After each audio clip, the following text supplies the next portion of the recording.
жарай ма? Ал олай болса бастаймыз. Буын дегеніміз не? Раяна.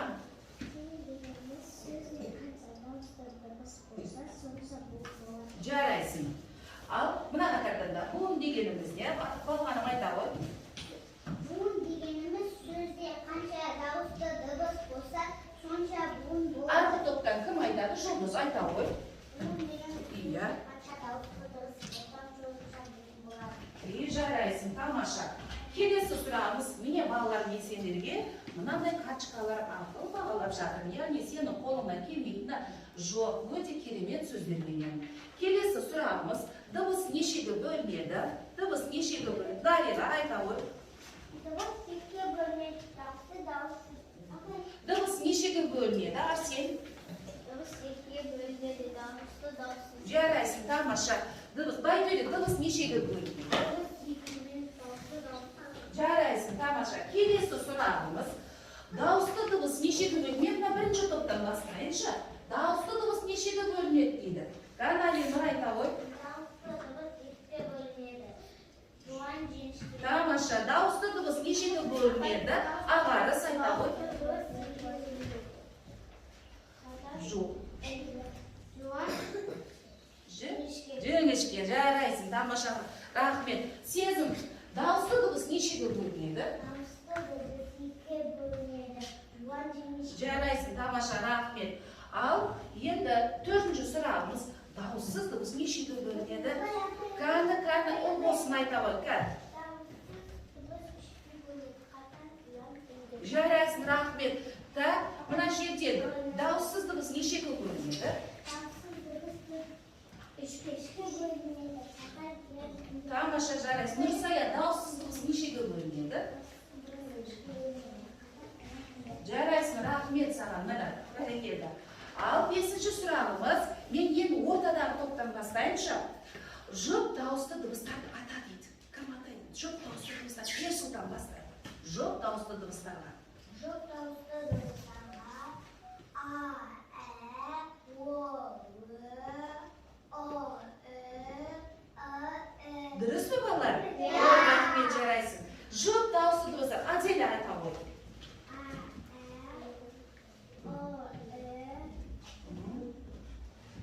Кім көмек беріп жібереді? Кім көмек беріп жібереді? Шатасып қалдық па? Кән Арсен айта ғой. Және иғып кетті. Иғып кетті. Жарайсың, енді бізде Аделя бастады ғой. Рахмет, Аделя. Келесі. Қазақ әліпбиінде қанша әріп бар? Көркем айтады. Көркем айтады. Қазақ. Ой, жарайсың. Қолды түсініп. Шұғыла қазақ әліпбиінде қанша? Жарайсың. Сұраққа жауап бермегендер жауап береміз. Байтөре, қазақ әліпбиінде қанша әріп бар? Жарайсың. Рахмет саған. Міне. Ала ғой. Ал енді соңғы сұрағымыз. Түзіп отырамыз, көркем. Тасмал дегеніміз не? Бек сұлық келесі. Тыныш. Сөздерден сөздерді тасмал. Жарайсың, тамаша. Ал тасмал дегеніміз не? Тоқта кім жауап бермеді? Жауап береді. Ахмет жауап бермеді дейді. Ахмет айта ғой шыққаны. Тасмал дегеніміз не?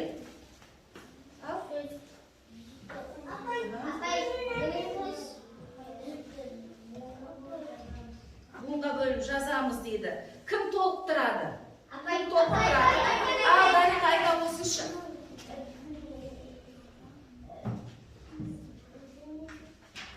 Дариға айтамай. Кән сезім айта ғой. Дариға.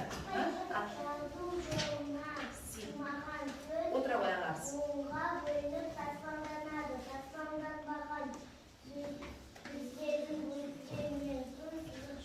Жарайсың, дұрыс айтты ма? Ал бұлай болса, бүгінгі ереже қайталау аяқталды. Бәрімізге от жасу жасап қойып, жарайсыңдар, керемет.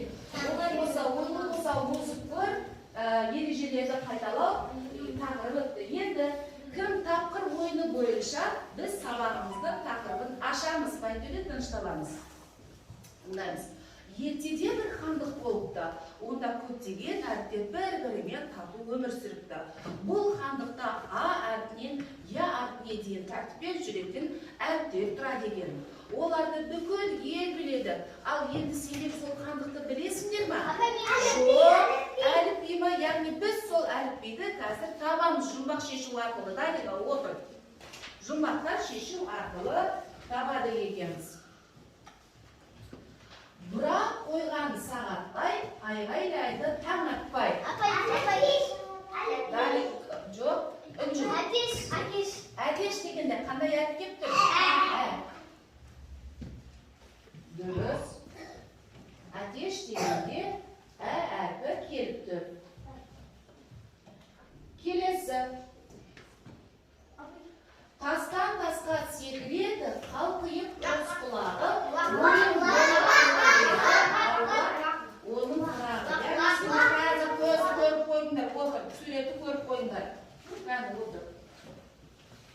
Яғни лап дегенде қандай әріп? Тынышталар. Мен жұмбақты айтып болайын, сосын барып жауап береміз. Мен кетемін,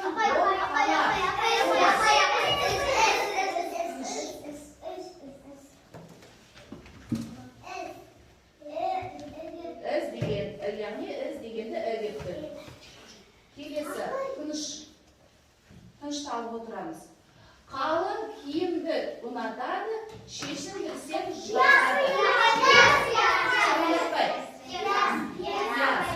Язық, Дариға отыр. Яғни, пияз дегенде П келтір. Қазір етімен қойып шығамыз осыларға. Оқулықпен жұмыс жасаймыз. Біздің оқулықта бүгінгі тақырыбымыз сонымен әліпби болды, және ертегіміз түлкі менен тырна балалар. Түлкі мен тырна бұл түлкі, яғни жабайы аңдар, ал тырна ол құста жатады. Енді олай болса, оқулықта ашайық балалар, түлкі мен тырнаны нешінші бет екен? 49-ші бетте ашып қойды. Яғни түлкі мен тырна ертегісінде тыңдаймыз. Қазір кезек-кезек бетімен оқышамыз, ұстаймыз. Түлкі мен тырна ертегісі. Тырна түлкінің үйіне қонаққа келеді. Түлкі ботқаны жайпақ табаққа салып, тырнаның алдына қояды. Тамақ алып, тырна жайпақ, түлкі тырнаға қонаққа келеді. Тырна сорпадайды, құмыраға басы кірмей қояды. Ал тырна ұзын. Кел, тырна, төрге, деді түлкі. Сені көргеніме қуаныштымын. Түлкі қонақты құрметтеп, төрге шығарды да, былжыр ботқаны тәрелкеге молынан салды. Жей ғой, тырна достым, ұялма.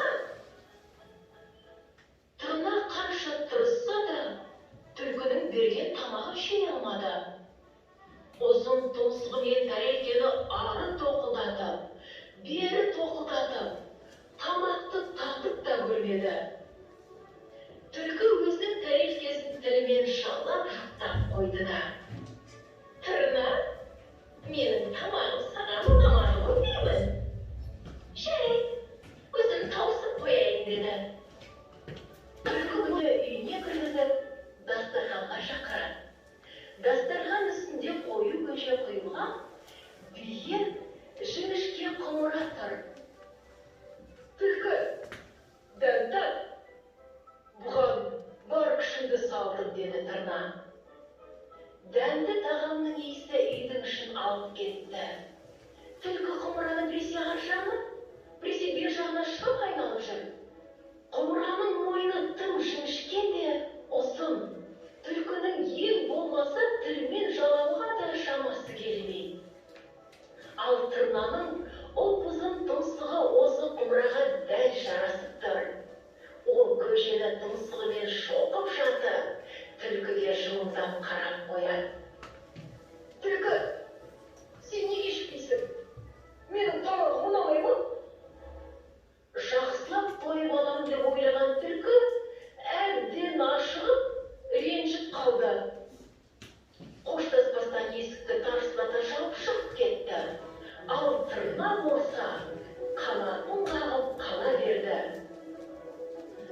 Содан бері тырна мен түлкі дос болмайтын болыпты. Әрине, енді қалай болсын? Түлкінің өз денесі алдынан шықты.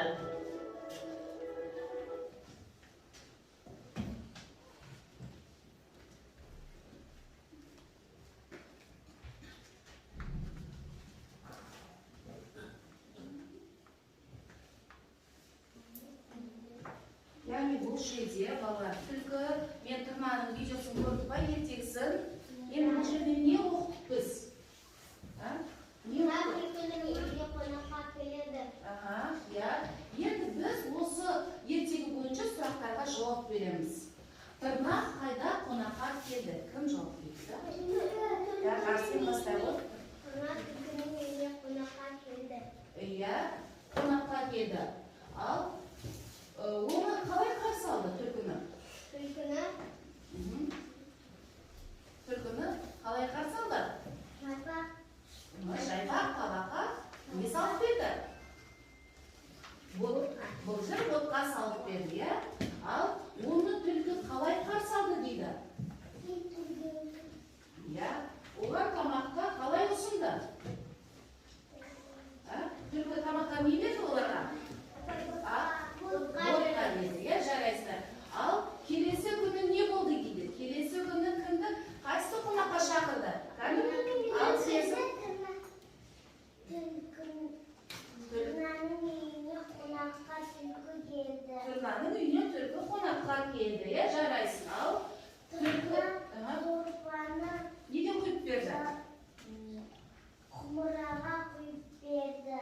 Ал түлкі оны іше алды ма? Іше алмады. Неге? Оның тұмсығы кірмеді. Тұмсығы кірмеді. Ал тырнаның тұмсығы ұзын болғандықтан тіреді дені жарайды. Түлкі мен тырна неліктен олай жасады бір-біріне? Кім неге олай жасады бір-біріне? Қонаққа шақырды да бір-біріне тамақ іше алмады.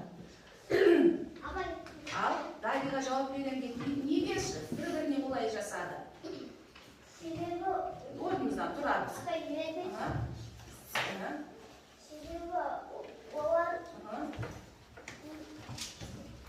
Олар қонақ күтуді білмеген. Арсеннен басқа. Білмейді екен. Яғни олар бір-біріне жаңа түлкі тырнаны жейді ғой, сол себептен жаңа құстарды жейді, олар бір-біріне құрмет жасамай, жаңағы ыңғайсыз тамақтар берді.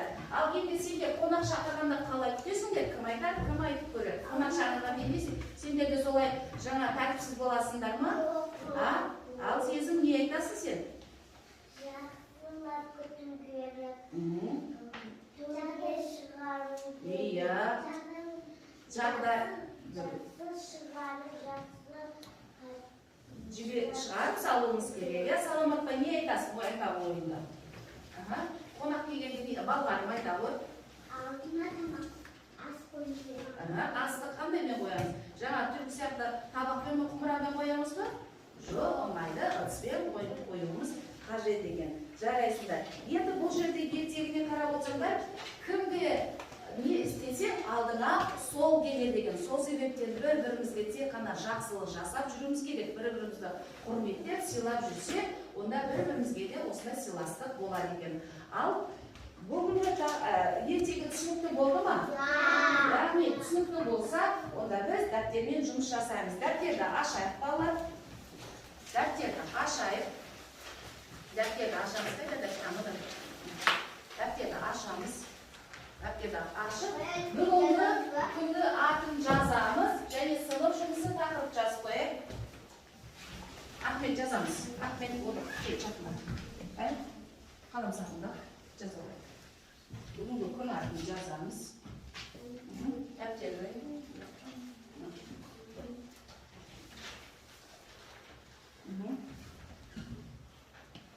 Яғни астына екінші жартылу деп жазып қоямыз балалар. Екінші, әліпбидің астына, тура осы астына екінші. Жол бастамай ма? Иә, әліпбидің астынан кейінгі жолдан. Әліпби дегеннің тақырыптың астынан кейінгі жолдан жол бастамаймыз. Әліпбидің астына екінші жартылу деп жазып қоямыз. Жарайсың сезім жаңа бізге жауап беріп отырдың. Балғаным, рахмет саған да.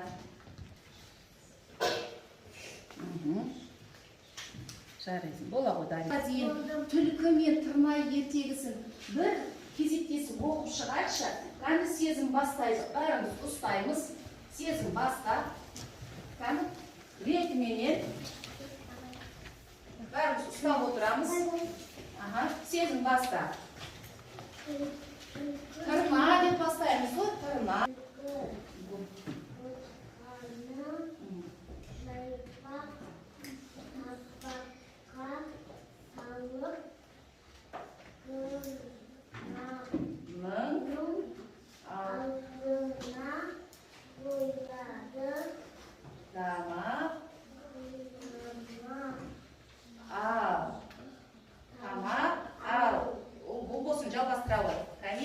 Суреттен басаймыз.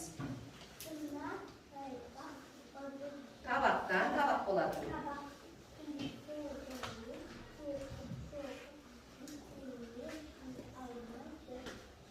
Келесі, үнжу жалғастырамыз. Үнжу, келесі.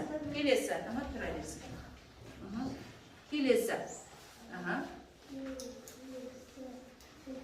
Күні. Тыр.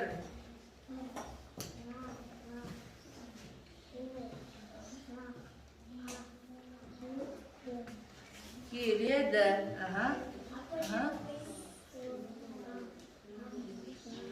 Дайындап.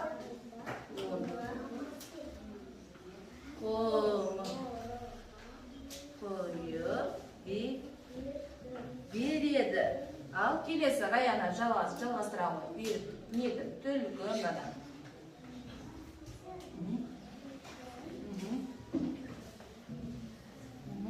Түлкі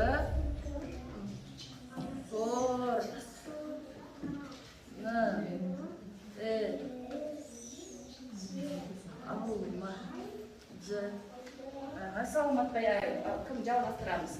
Іше алмайды. Мына не екен? Құмыраға басы кірмей қояды, ал тырна ұзын тұмсығымен шоқи береді. Жалғастырамыз, ары қарай тұмсығымен шоқи береді. Қай жерге келді? Мына жерге. Соңғы мына жерге. Түлкі ренжіп алдыңа қарайды.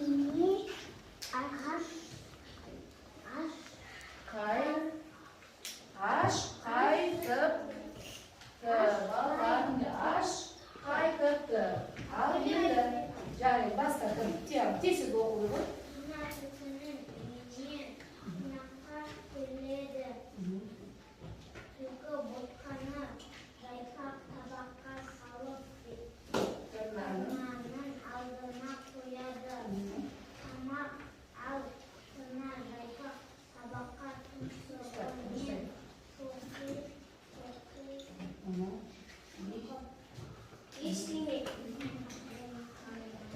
Мыреден бастап. Келесі. Дауысын шығарамыз.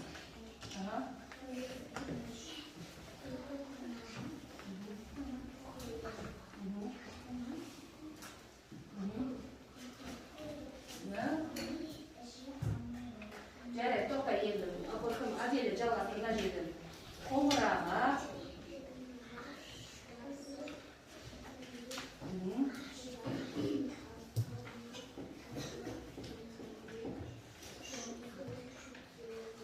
Жарайды, байтылы жалғастырады. Шоқой береді. Қай жерден?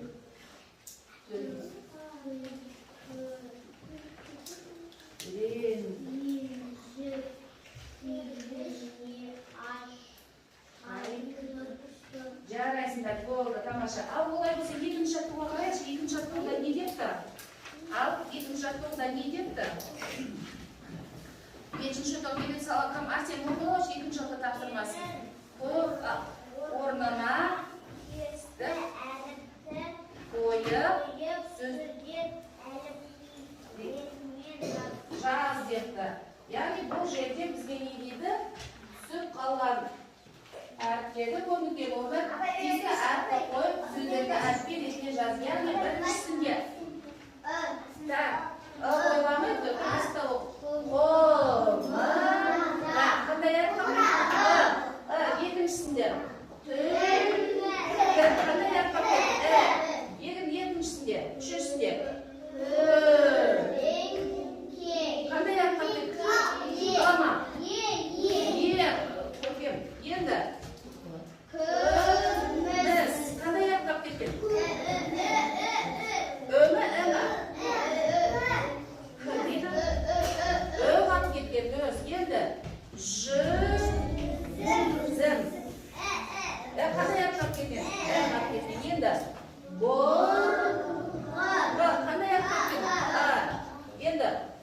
Qo'ziq. Endi biz buni alifbe ретімен жазатын болсақ, qaysi birinchi жазылып тұрады alifbe? Qaysi? P mi? B, яғни дұрыс. A, B келеді, J келеді, дұрыс жүзім. Содан кейінгі. Күміс, сосын.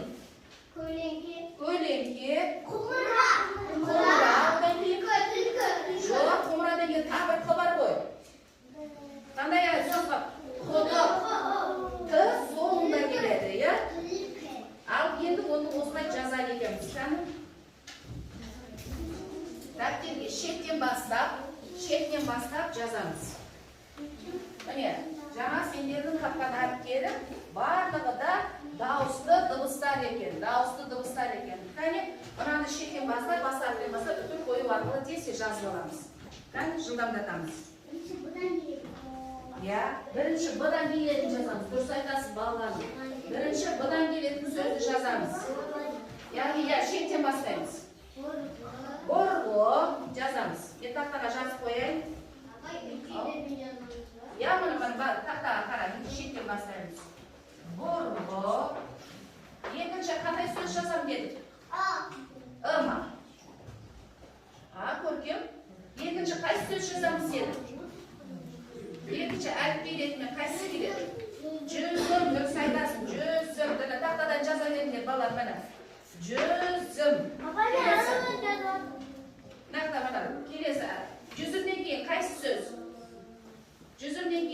сөз? Жүзімнен кейін қайсы сөз? Жоқ, кітапта да бар ғой енді. К жазамыз, яғни көлеңке.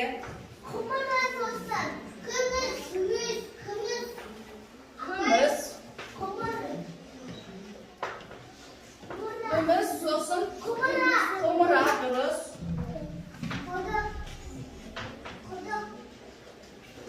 Құдық.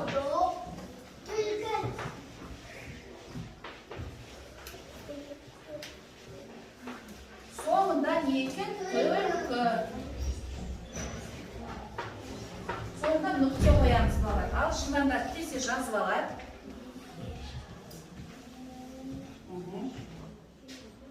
Тақтаға жазып қойдық ретімен.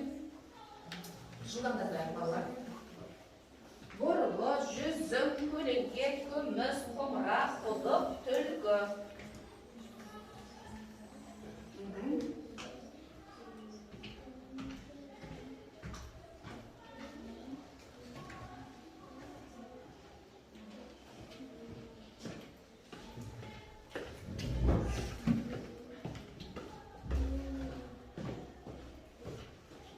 Демелеп, көркемдеп жазамыз балалар.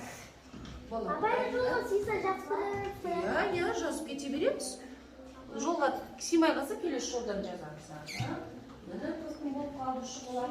Әдемі жазамыз. Сен бола ғой. Жылан келін, жазып қойдым ғой. Көлеңке, міне. Көлеңке, К келеді ғой. Көлеңке, күміс. Жылан кейін жазамыз. Gelin жазып кете беремін, жарайсың. Түзу отырайықшы, түзу писайын. Бола ғой.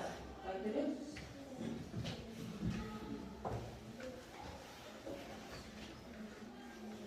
Бола ғында. Түзу отырамыз дайға.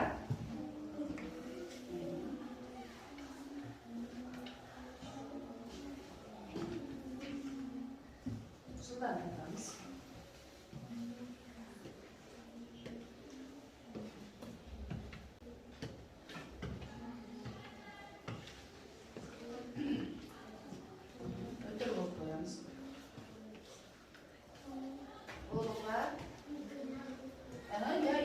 Снимается, судите, достаточно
сәтін жасап алайық, сосын жалғастырамыз жазуды. Қан орнымыздан тұрамыз. Қан орнымыздан тұрамыз. Көркем. Кейін жалғастырамыз. Көркем. Қан орнымыздан тұрамыз.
Топтық жұмысты қазір жасаймыз балалар. Топтық жұмысқа қызық болып жатыр ма? Топтасып. Енді біз оқулықта 3-ші жаттығуда қараңдаршы балалар, бізге шығармашылық тапсырма беріпті. 3-ші жаттығуда бізге шығармашылық тапсырма беріпті. Қараңыз балалар. Әліпбидегі Р әрпінің алдында және соңында тұрған әріптерді ата, сол әріптердің мақаларын сөздерді айт депті. Р дыбысының алдында қандай әріп? Р дыбысынан кейін қандай әріп? Р-ның алдында қандай әріп? П. Р-дан кейін ше. С. Ал енді осы әріптерге П және С әріптеріне сөз айтамыз.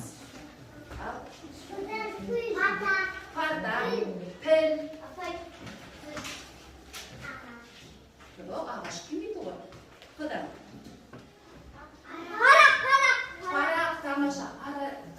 Ара деген бір рыда келді. Біз пыда майды бармыз. Бек сұлу пыда бұсырады. Адамның аты болса да болады. Парақ, айтып қойды. Бізде перизат бар.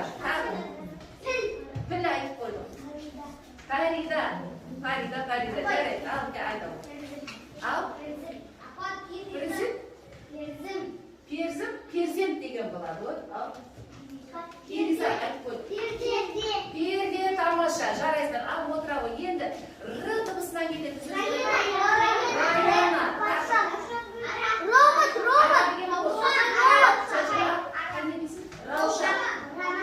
Рамазан. Раушан. Робот дегені келеді.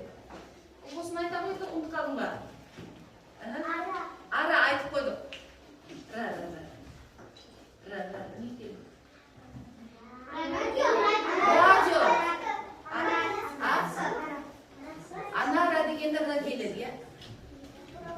Раушан айтты. Риза, тамаша. Раскраска дегенді, е, келеді, ну лоша. Қал дегенде Р демейді ғой. Қал дегенде Қ кеп тұр ғой, иә? Краска. Қар дегенде соңында кеп тұр. Қар. Адамның аты болса да болады. Рарақат. Рарақат. Қандай сөз болып кетті? Сәрсенбі дегенде Р ортасында келеді. Жарайды, болды. Түсініктік, Роза дейді, тамаша, міне енді есіне түсті болсын. Жақсы, жарайсыңдар, тамаша. Ал енді бәрімізге жарайсыңдар, тамаша. Олай болса, енді біз топ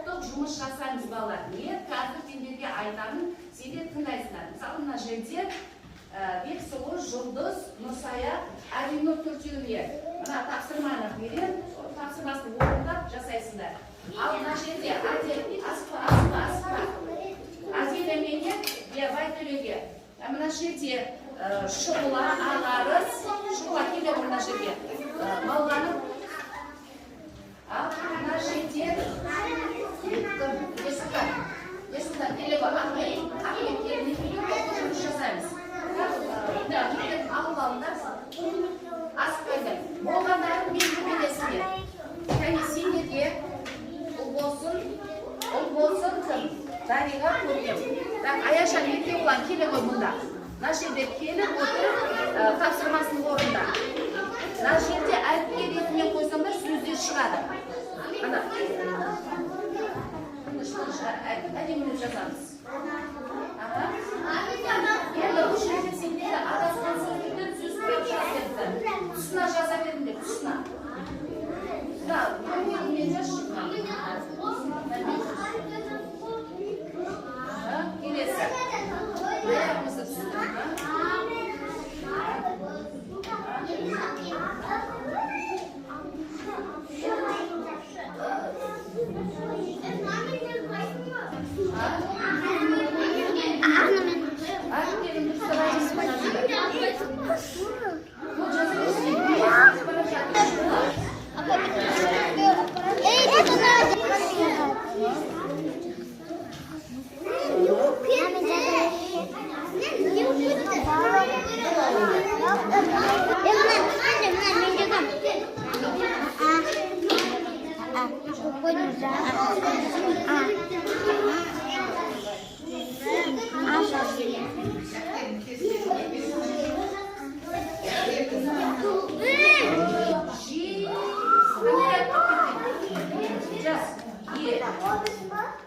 Мына жаққа.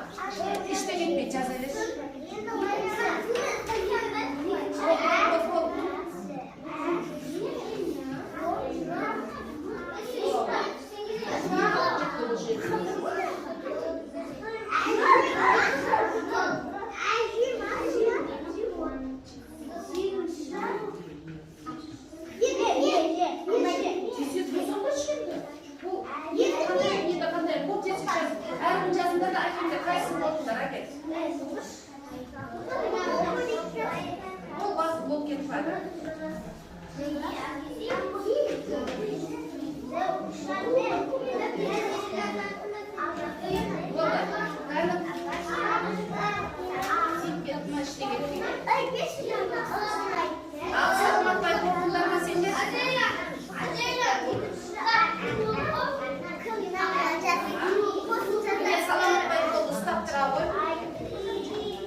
Дұрыс емес біреуі көкжиек, сөңке, тарих, сандық дегендер дұрыс, соныменен сендерге 9 балл.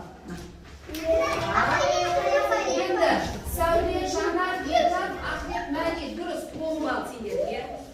Дұрыс. Ал аға, баба, білімшесін, әже, не деген сөздерін? Жат деп қой, бұл жерде жат деген сөз шығады. Сол себептен 9 балл. Ал енді шұғылада қоян, арыстан, түлкі, керік, жолбарыс, дұрыс талапты 10 балл. 10 балл. Ал